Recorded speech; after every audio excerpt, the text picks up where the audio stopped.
Hi viewers, welcome to filmy beat. నేను మీ అనుష. మంచు మోహన్ బాబు కుమార్తెగా సినీ ఇండస్ట్రీలోకి అడుగుపెట్టి తనకంటూ ప్రత్యేక ఇమేజ్ తెచ్చుకునే ప్రయత్నం చేస్తున్నారు మంచు లక్ష్మి. అనగనగా ఓ ధీరుడు చిత్రం ద్వారా టాలీవుడ్లోకి ఎంట్రీ ఇచ్చిన ఆమె అందులో విలన్గా నటించి తొలి చిత్రంతోనే నంది అవార్డు అందుకున్నారు. ఆ తర్వాత కొన్ని సినిమాల్లో హీరోయిన్, క్యారెక్టర్ ఆర్టిస్టుగా నటించారు. ప్రస్తుతం దక్ష ది డెడ్లీ కాన్స్పిరసీ అనే చిత్రంతో ప్రేక్షకుల ముందుకొస్తోంది మంచు లక్ష్మి. ఈ చిత్ర ప్రమోషన్లో భాగంగా మంచు లక్ష్మి ఇటీవల వరుస ఇంటర్వ్యూలు ఇస్తున్నారు. ఈ క్రమంలోనే ఓ వెబ్ మీడియా సంస్థలో పనిచేస్తున్న సీనియర్ సినీ జర్నలిస్ట్ విఎస్ఎన్ మూర్తికి ఆమె ఇంటర్వ్యూ ఇచ్చారు. ఈ సందర్భంగా మూర్తి 50 ఏళ్లకు దగ్గరవుతున్న మీరు ఎందుకు ఇలాంటి డ్రెస్సులు వేసుకుంటున్నారు అని ప్రశ్నించగా ఆమెకు చిర్రెత్తుకొచ్చింది. ఇలాంటి ప్రశ్న నన్ను అడగడానికి మీకెంత ధైర్యం? మహేష్ బాబుకి కూడా 50 ఏళ్ళు వచ్చాయి, నువ్వు షర్ట్ విప్పి ఎందుకు తిరుగుతున్నావని అడగగలరా? అలాంటిది ఒక ఆడపిల్లను ఇలాంటి ప్రశ్నలు ఎలా అడుగుతారు? మీరు అడిగే ప్రశ్నలు చూసే జనాలు కూడా నేర్చుకుంటున్నారు. అసలు ఇది ఒక జర్నలిస్ట్ అడిగే ప్రశ్నేనా అని నిలదీశారు మంచు లక్ష్మి. ఈ విషయంలో ఆమెకు నెటిజన్లు కూడా సపోర్ట్ చేస్తున్నారు. అలాంటి జర్నలిస్టులకు నువ్వే కరెక్ట్ అక్క అంటూ కామెంట్ల వర్షం కురిపిస్తున్నారు. అయితే ఈ విషయాన్ని మంచు లక్ష్మి అక్కడితో వదిలేయలేదు. జర్నలిస్టు మూర్తిపై తాజాగా ఫిలిం ఛాంబర్కు ఫిర్యాదు చేశారు. దీంతో ఈ వ్యవహారం ఫిలిం నగర్లో చర్చనీయాంశం అవుతోంది. అయితే 4 ఏళ్ల తర్వాత నేను ప్రొడ్యూస్ చేస్తూ నా తండ్రి లెజెండరీ నటుడు మోహన్ బాబు గారితో కలిసి నటించే అవకాశం దొరికింది.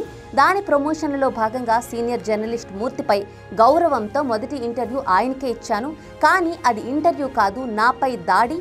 సినిమా గురించి, ఈ ప్రాజెక్టు వెనుక మేం పడిన శ్రమ గురించి మాట్లాడకుండా ఆయన నన్ను చిన్నచూపు చూశారు.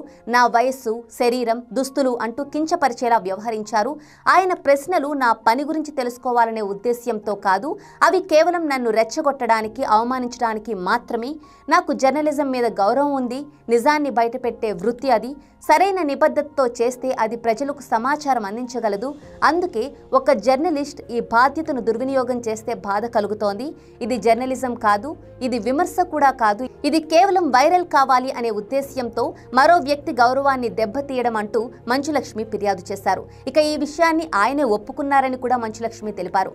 ఇలాంటి ఆలోచన వృత్తి విరుద్ధం మాత్రమే కాదు, ప్రమాదకరం కూడా. మగవాళ్ళు ఎక్కువగా ఉన్న పరిశ్రమలో నేను సాధించిన స్థాయిపై గర్వంగా ఉంది. ఆయన మాటలను నేను శాంతంగా ఎదుర్కోగలిగాను. కానీ ఇలాంటి విషయాలపై మౌనం వహించడం సరికాదు. దీన్ని అలాగే వదిలేస్తే ఇలాంటి ప్రవర్తన మరింత పెరుగుతుంది, ఇతర మహిళలకు కూడా ఇబ్బందికరంగా మారుతుంది. అలాంటి ప్రవర్తనకు సినీ ఇండస్ట్రీలో చోటు ఉండకూడదు అని అభిప్రాయపడ్డారు మంచులక్ష్మి. అలాగే భారతదేశం స్త్రీలను శక్తిగా ఆరాధించే దేశం. కానీ వారు ప్రొఫెషనల్ రంగాల్లో అడుగు పెడితే మాత్రం అవమానం, హేళన, గౌరవం లేని ప్రవర్తన ఎదురవుతోంది. ఇది ఇకపై కొనసాగకూడదు. నాకు ఎదురయ్యే కఠినమైన ప్రశ్నలకు, విమర్శలకు సమాధానం చెప్పేందుకు ఒక సెలబ్రిటీగా ఎప్పుడూ సిద్ధంగానే ఉంటానని తెలిపారు మంచులక్ష్మి. అయితే జర్నలిజం ముసుగులో ప్రదర్శించే క్రూరత్వాన్ని మాత్రం సహించను. మూర్తి గారు నాకు బహిరంగంగా క్షమాపణలు చెప్పాలని డిమాండ్ చేస్తున్నారు లక్ష్మి.